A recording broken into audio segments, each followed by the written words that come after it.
వీడు మొరటోడు అని వాళ్ళు వీళ్ళు ఎన్నెన్ని అన్న పసి పిల్లవాడు నవ్వాడు.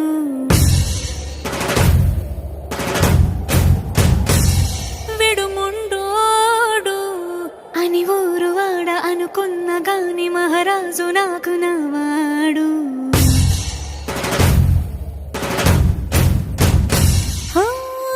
మాట పెడుసైనా మనసులో వెన్న రాయిలా ఉన్నవాడిలోన దేవుడెవరికి తెలుసును నాకన్నా.